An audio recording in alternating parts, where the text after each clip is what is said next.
A cop. How do you like that, boys? A cop. And we went for it. I went for it. Treated him like a kid brother. And I was going to split 50-50 with a cop. Maybe they're waiting to pin a medal on him. Come on, get up. Get your hands up. Yeah, that's it. A nice gold medal for the cop. Only maybe he's going to get it sooner than he thinks.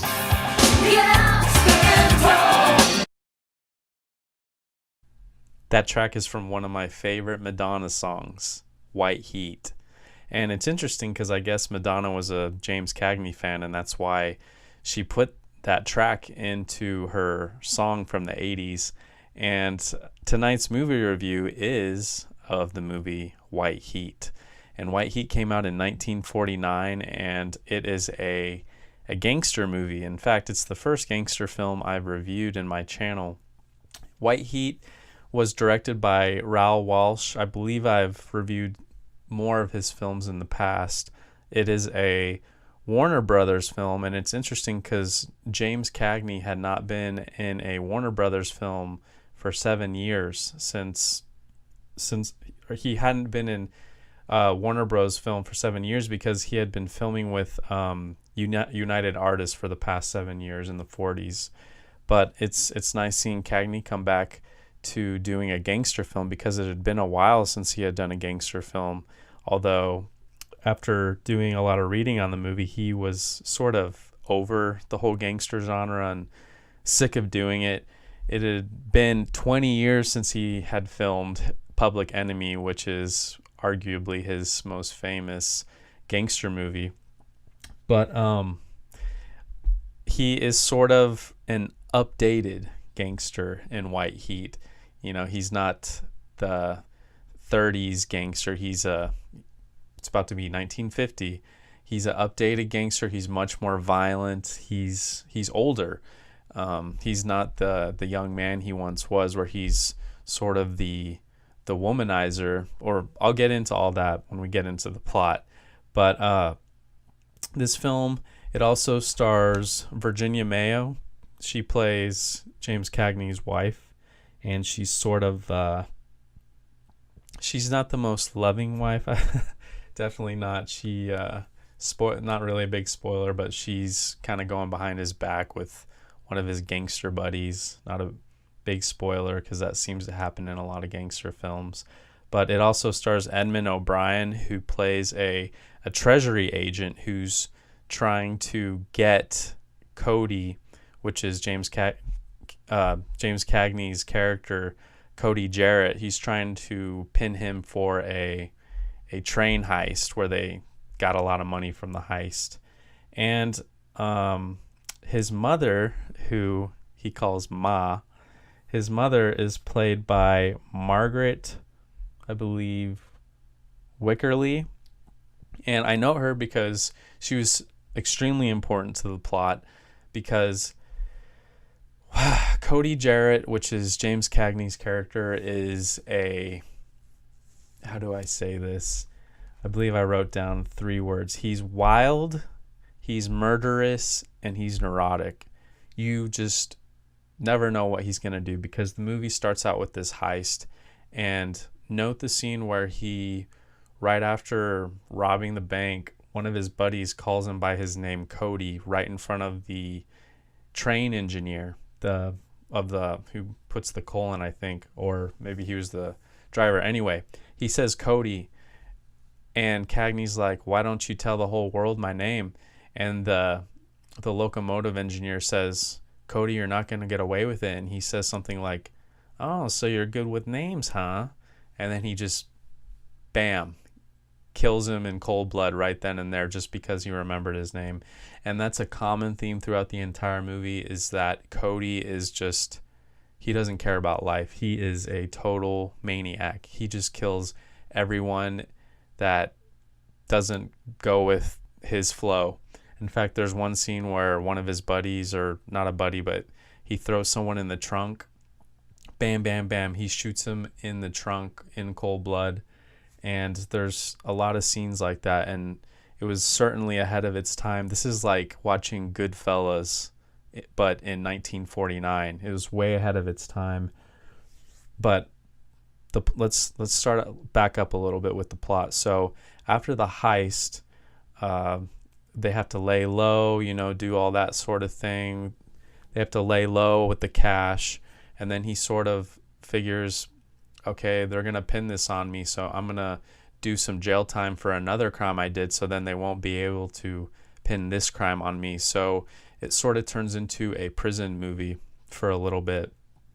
And Edmond O'Brien's character, he goes undercover into prison where he's trying to befriend Cody and gain his trust. And I want to note the scene in the prison where, this is sort of a spoiler, so if you haven't seen the movie, I recommend coming back. But there's the scene where Cody learns that his ma was murdered. He just loses it. In fact, this is the best performance I've ever seen James Cagney do. In fact, it was really Oscar worthy in my opinion. In fact, Virginia Mayo said after filming that she thought that James Cagney should have won the Oscar for this, but his acting in this scene is unbelievable. He gets on the table, and apparently no one knew how James Cagney was going to react in this scene. He didn't tell anyone how he was going to do it, and everyone in the prison cafeteria is just like, what's going on? Like, what the heck is going on? And he just loses it, and James Cagney plays a crazy person so well. I would give James Cagney's performance 4 out of 4 stars, but I give the movie itself a 3 out of 4 stars because maybe it's because I'm not a huge gangster movie fan, but I will say this is better than most gangster films I've seen from back in the day. So someone who really loves gangster movies would probably give this a higher rating, like a 4 out of 4. But personally, I enjoyed it as much for, I would say, 3. But anyway, back to the cafeteria scene. He goes ballistic. You can't even understand what he's saying. He's just losing it. And apparently Jack Warner said that this scene was going to cost too much money for Warner Bros. to do. And Raoul Walsh thought this was just too important of a scene to make it cheap because Jack Warner wanted it filmed in like a chapel or a church or something. And Raoul Walsh, he was able to film it in 3 hours, bam, bam, bam, because it was so important. And honestly, the best scene in the movie, in my opinion. So anyway, eventually, spoiler, James Cagney escapes out of prison, and it turns sort of into a revenge movie because he learns that his ma was killed by his backstabbing partner in crime, who is also sleeping with Virginia Mayo, his wife. So that's sort of the main plot. The ending I want to just touch on a little bit because the finale is when we really see James Cagney just lose it, because there's this big battle at an oil tank yard, and it's just insane how he just keeps sniping down cops. I mean, this movie is so violent for the day and just way ahead of its time. And he gives his little speech when he's on top of the oil tank, and he says a very famous line in movies. Maybe you've heard it. He says, "Made it, Ma, top of the world." And then he commits suicide by shooting the tank, and just blows up. And it's just an incredible scene. It really is an incredible scene. And I want to note how White Heat, obviously the name of the movie, it was a motif throughout the movie, because we had that big explosion at the end, and then at the start we had the white heat coming out of the locomotive that burned his buddy's face. So there's white heat throughout this whole movie. And this was Warner Brothers sort of farewell to the 1930s and 40s gangster genre. And it was also James Cagney's sort of farewell to the gangster role that he was typecasted in. He was just sick of playing that character. But this was a farewell to the gangster genre. I have some quotes and some pictures from the movie I want to share with you. One interesting thing that the author of this book said is, Cody suffers from severe recurring headaches, which threaten to push him into lunacy and eventually do.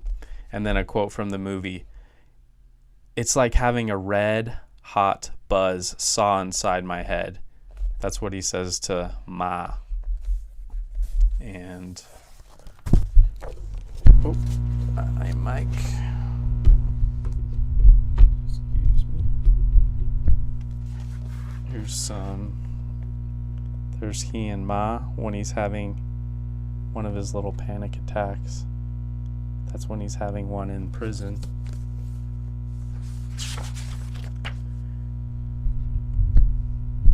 Okay, here was a review that came out about the movie at the time. Very interesting. In White Heat, you are subjected to an unending procession of what is probably the most gruesome aggregation of brutalities ever presented upon the motion picture screen under the guise of entertainment. So, I'm telling you, this movie is very violent, even for today's standards. He just kills so many people in cold blood, including cops. But that was a review from Q Magazine. And I have one more picture from the movie of Cagney and Virginia Mayo. And then I have another picture of the two from the movie in this book. Right.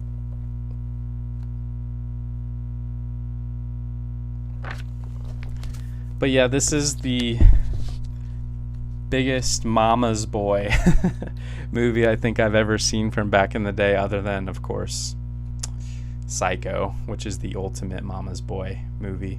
But I want to say one more thing from Cagney's autobiography that he had to say about this movie. He said, the actor said he found the script very formula, the old knock down, drag him out again with a touch of without a touch of imagination or originality, finding Cody Jarrett to be just another murderous thug. So Cagney was kind of over this type of role.